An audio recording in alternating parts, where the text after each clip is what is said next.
الحمد للہ وحدہ والصلاة والسلام علی من لا نبی بعدہ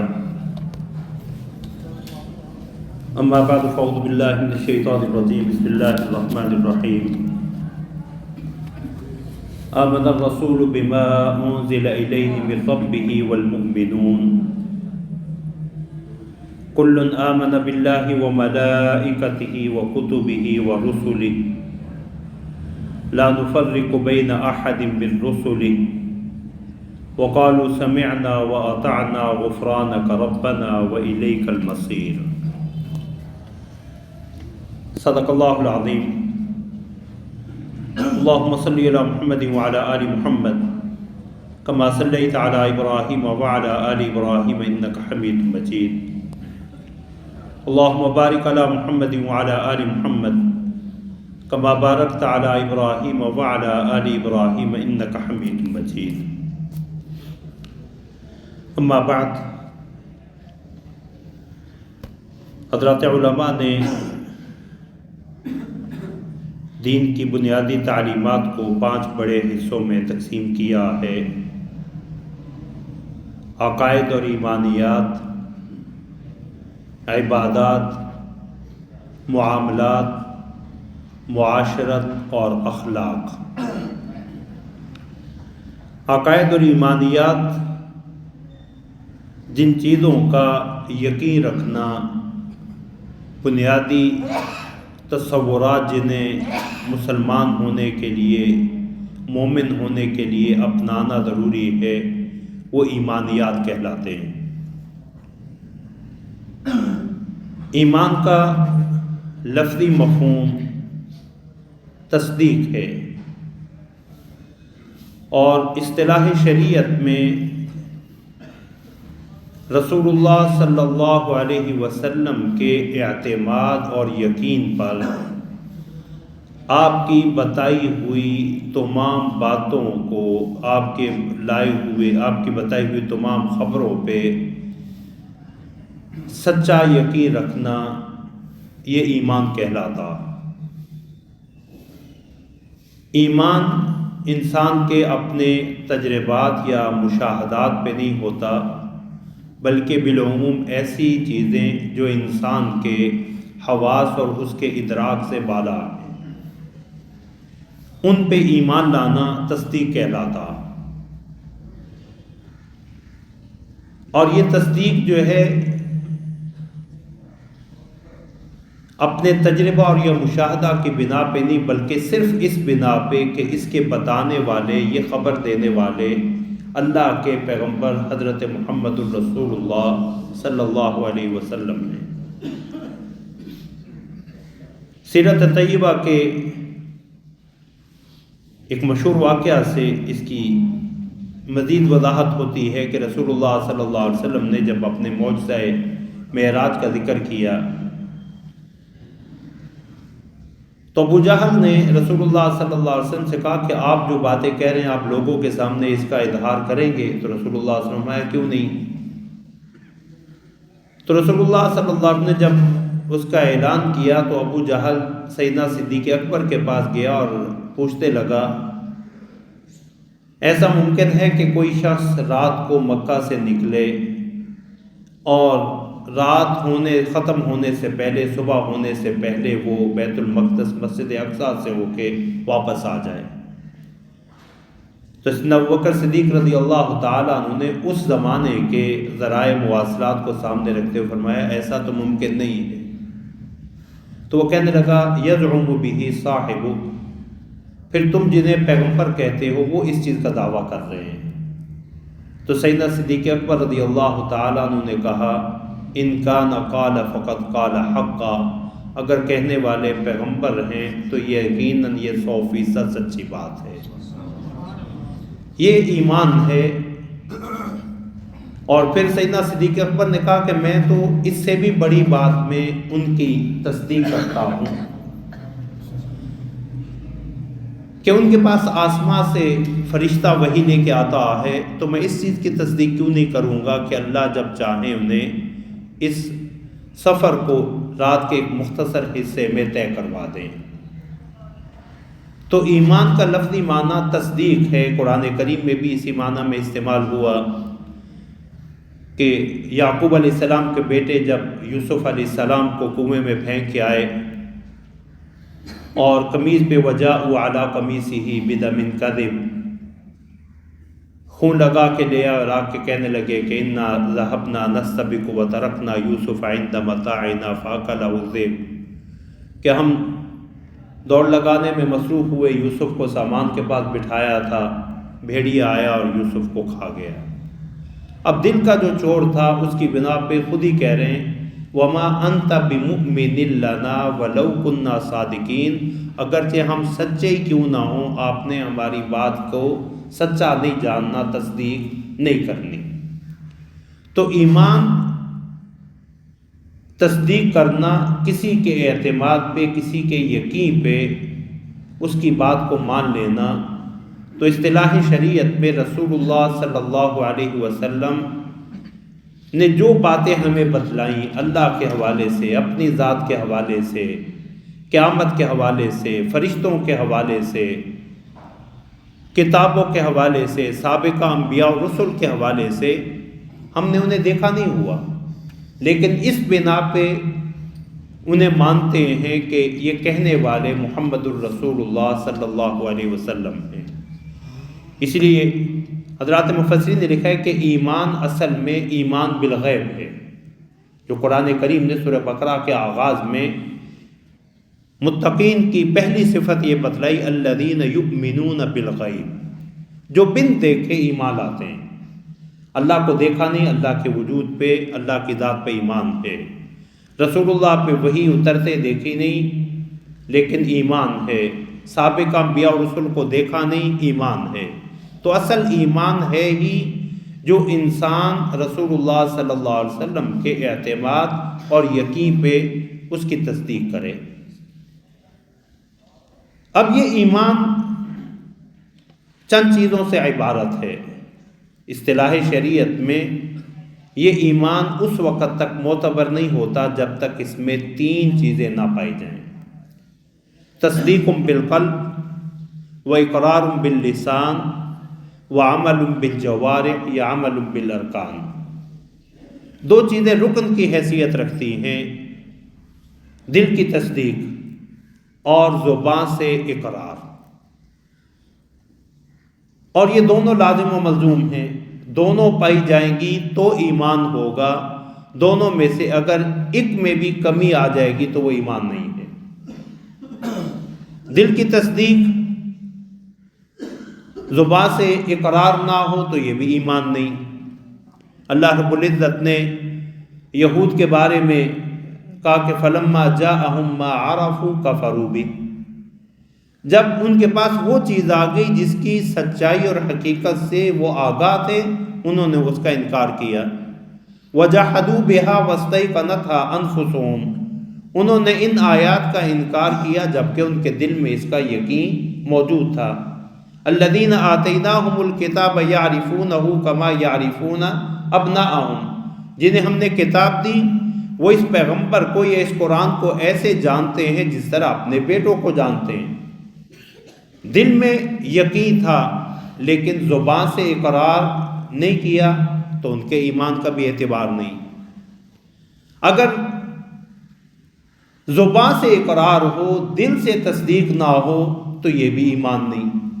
منافقین، سورہ بقرہ کے آغاز میں اللہ نے فرمایا وَمِنَ النَّاسِ مَن يَقُولُ آمَنَّا بِاللَّهِ وَبِالْيَوْمِ الْآخِرِ وَمَا هُمْ بِمُؤْمِنِينَ، کہ لوگوں میں کچھ ایسے ہیں جو یہ دعویٰ کہتے ہیں، زبان سے اقرار کرتے ہیں کہ ہم اللہ پہ اور آخرت کے دن پہ ایمان لائے، لیکن وہ مومن نہیں ہیں، اس لیے کہ ان کے قلب و لسان میں موافقت نہیں پائی جاتی۔ تو یہ دو چیزیں ایمان کے بنیادی اجزاء یا ارکان میں سے ہیں، دل کی تصدیق اور زبان سے اس کا اقرار کرنا۔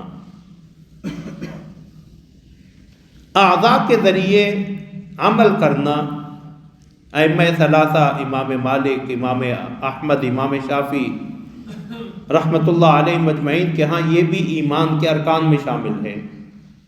امام ابو حنیفہ رحمۃ اللہ علیہ اسے رکن نہیں شرط مانتے ہیں، رکن اور شرط کا آسان فرق سمجھنے کے لیے، نماز کے لیے وضو شرط ہے اور رکوع اور سجدہ نماز کے رکن ہیں، لیکن شرط نہ پائی جائے تو نماز پھر بھی نہیں ہوتی۔ تو اس لیے نتیجہ کے اعتبار سے دونوں قول جو ہے وہ اس بات میں متفق ہیں کہ عمل کے بغیر ایمان کا اعتبار نہیں، بلکہ عمل کا اظہار انسان کے عمل ہی سے ہوتا۔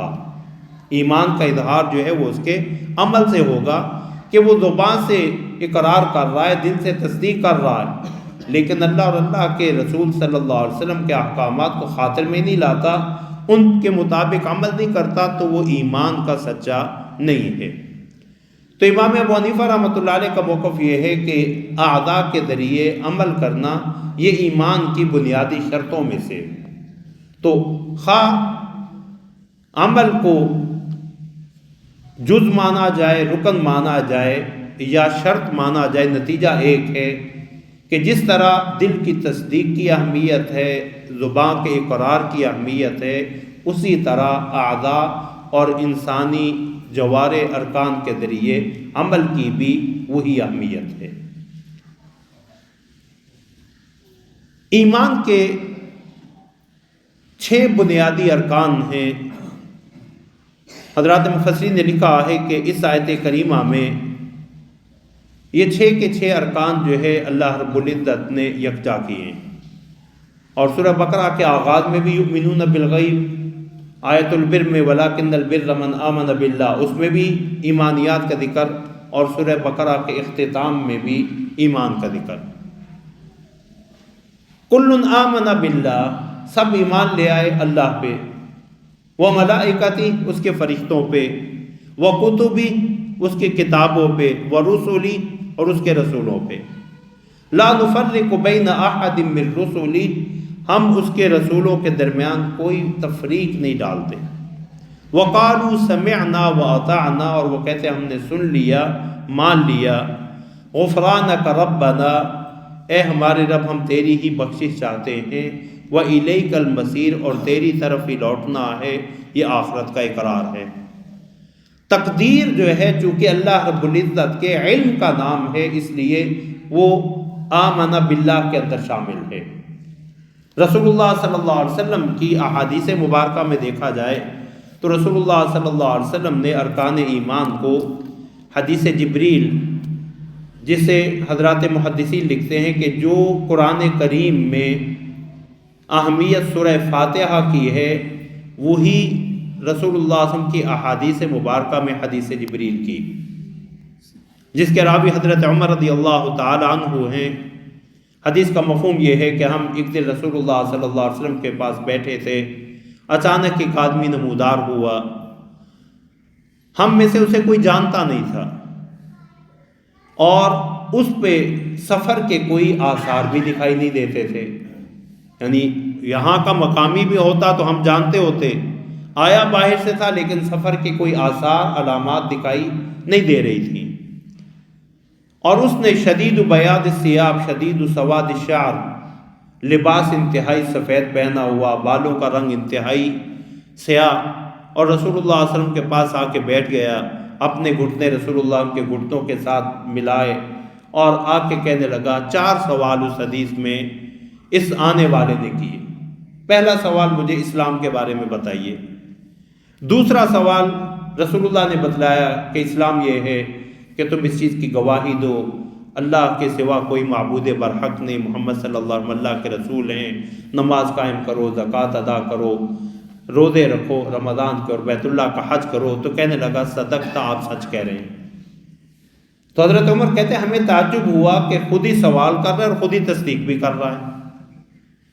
تو دوسرا سوال اس نے ایمان کے حوالے سے، جو آج کے ہمارے درس سے متعلق ہے، فَأَخْبِرْنِي عَنِ الْإِيمَانِ، مجھے ایمان کے بارے میں بتائیے۔ تو رسول اللہ صلی اللہ علیہ وسلم نے فرمایا ان تؤمن باللہ، کہ تم اللہ پہ ایمان رکھو، وملائکتہ، اس کے فرشتوں پہ، وکتبہ، اس کی کتابوں پہ، ورسلہ، اور اس کے رسولوں پہ، والیوم الآخر، اور آخرت کے دن پہ، والقدر خیرہ وشرہ من اللہ تعالی، اور اچھی بری تقدیر کے اللہ کی طرف سے ہونے پہ ایمان رکھو۔ تو یہ 6 بنیادی ارکان ہیں، ارکان ایمان، جو اس حدیث میں رسول اللہ صلی اللہ علیہ وسلم نے بیان فرمائے۔ اللہ پہ ایمان، فرشتوں پہ ایمان، کتابوں پہ ایمان، رسولوں پہ ایمان، آخرت پہ ایمان، اور اچھی بری تقدیر پہ ایمان۔ تو یہ 6 ارکان ہیں جنہیں ارکان ایمان کہا جاتا ہے، جسے اللہ ہمارے اساتذہ والدین پہ کروڑوں رحمت نازل فرمائیں، جو دنیا سے چلے گئے، اللہ ان کی بخشش فرمائیں، جو انہوں نے ایمان مفصل ہمیں بچپن میں سکھایا کہ آمنت باللہ و ملائکتہ و کتبہ و رسلہ والیوم الآخر والقدر خیرہ و شرہ من اللہ تعالی والبعث بعد الموت۔ یہ در حقیقت یہی ارکان ایمان پختہ کرنے کی ایک کوشش ہے۔ تو ان 6 بنیادی ارکان پہ ایمان رکھنا ایک مومن ہونے کے لیے ضروری ہے۔ یہ 6 بنیادی ارکان ہیں جن پہ ایمان لانا۔ اس حدیث میں تیسرا سوال احسان کے بارے میں کیا کہ احسان کیا؟ تو فرمایا تم اللہ کی ایسے عبادت کرو جیسے اللہ کو دیکھ رہے ہو۔ اگر ایسا نہیں تو کم از کم یہ یقین تو تمہیں ہو کہ اللہ تمہیں دیکھ رہے ہیں۔ چوتھا سوال اس نے کیا فاخبرنی عن الساعہ، مجھے قیامت کے بارے میں بتائیے۔ تو رسول اللہ صلی اللہ علیہ وسلم نے کہا کہ مل مسئول عنہا بأعلم من السائل۔ جواب تو یہ بنتا تھا کہ میں تم سے زیادہ نہیں جانتا، لیکن رسول اللہ نے ایک عمومی جملہ بولا کہ جس کسی سے بھی قیامت کے بارے میں پوچھا جائے گا، اور جو کوئی بھی پوچھنے والا ہو، جس سے پوچھا جائے گا وہ اس پوچھنے والے سے قیامت کے بارے میں زیادہ نہیں جانتا۔ ان دونوں کا علم اس حوالے سے برابر ہے، پوچھنے والے کا بھی اور جس سے پوچھا جا رہا ہے۔ تو امام نووی رحمۃ اللہ علیہ فرماتے ہیں کہ پہلے 3 سوالات کا مقصد تھا جواب لینا، اور چوتھے سوال کا مقصد تھا اس سوال کا دروازہ بند کرنا، کہ قیامت کے بارے میں سوالات نہ کرو کہ قیامت کب ہوگی۔ ان اللہ عندہ علم الساعہ، قیامت کا حتمی علم اللہ کے پاس ہے۔ تو اس کا دروازہ بند کرنا تھا، اس لیے اس نے اگلا سوال یہ کیا کہ مجھے قیامت کی نشانیاں بتلائیں۔ تو یہ اللہ نے توفیق دی تو انشاءاللہ ایمان بالآخرت کے ضمن میں آئے گا۔ تو ایمان کا لفظی معنی تصدیق کرنا، کسی کے اعتماد اور یقین پہ کسی کی بات کو مان لینا۔ اصطلاح شریعت میں رسول اللہ صلی اللہ علیہ وسلم کے اعتماد اور یقین پہ جو کچھ رسول اللہ صلی اللہ علیہ وسلم نے بتایا ہے اسے دل سے سچا جاننا، زبان سے اس کا اقرار کرنا، اور اس تصدیق قلبی اور اقرار لسانی کے مطابق اپنی عملی زندگی کو ڈھالنا، یہ ایمان ہے۔ اور اس ایمان کے 6 بنیادی ارکان ہیں جنہیں ہم ارکان ایمان کہتے ہیں۔ اللہ پہ ایمان، فرشتوں پہ ایمان، کتابوں پہ ایمان، رسولوں پہ ایمان، آخرت پہ ایمان، اور تقدیر پہ ایمان۔ اب ان کی انشاءاللہ تفصیل اللہ رب العزت نے توفیق عطا فرمائی تو کل انشاءاللہ اللہ پر ایمان کیا ہے، اس کے تقاضے کیا ہیں، اس حوالے سے گفتگو ہوگی۔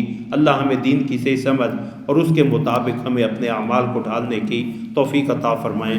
وآخر دعوانا ان الحمد للہ رب العالمین۔